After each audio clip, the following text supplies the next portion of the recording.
Ya estamos en Vida CDMX y es momento de conocer la segunda parte de nuestra visita a la titería. En una antigua casona de Coyoacán, ubicada en la calle Vicente Guerrero número 7, Colonia del Carmen, se encuentra la titería, Casa de las Marionetas. Un espacio cuya misión es impulsar el imaginario de los niños para que desarrollen su pensamiento creativo, empatía y razonamiento, y consoliden su identidad en su comunidad y en el futuro como mejores ciudadanos a través de proyectos artísticos, sociales y educativos. Este centro cultural es un espacio donde las artes se integran con el títere para desarrollar programas artísticos, didácticos y sociales para niños. Un taller para bebés, es un público que queremos mucho, porque los bebés nos enseñan un montón de cosas. Hay todo un conocimiento que ellos tienen, que van en su manera de aprender, vamos aprendiendo también nosotros, no solo a cómo relacionarnos con los bebés, sino relacionarnos con su mundo y cómo lo ven desde su punto de vista.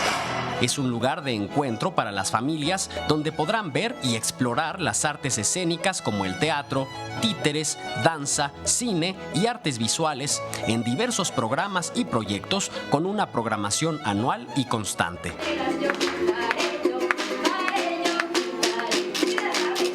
Un patio cubierto por un cielo de paraguas de diferentes colores fue el primer escenario de este terreno en el centro de Coyoacán, que abrió sus puertas en el año 2014.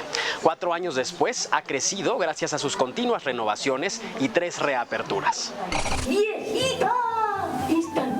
La titería no solo apuesta por ofrecer funciones de teatro, se trata de lograr un espacio de comunidad, comunicación, de interacción humana para aprender a compartir y jugar juntos a través de las artes escénicas, que son justo eso, un juego. Es una manera de las más efectivas para que el niño desarrolle las habilidades de creatividad y empatía que se están perdiendo con el uso excesivo de las nuevas tecnologías. Entre una función y otra existen talleres para que los pequeños construyan sus propios títeres, una actividad que se ha convertido en un clásico de este sitio. La titería también está disponible para realizar visitas a las escuelas o bien recibirlas en sus instalaciones y pasar un día de escuela diferente, entretenido, pero por supuesto con gran aprendizaje.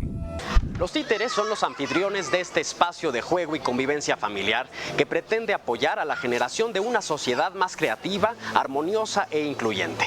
Es la titería y forma parte de la vida de la Ciudad de México.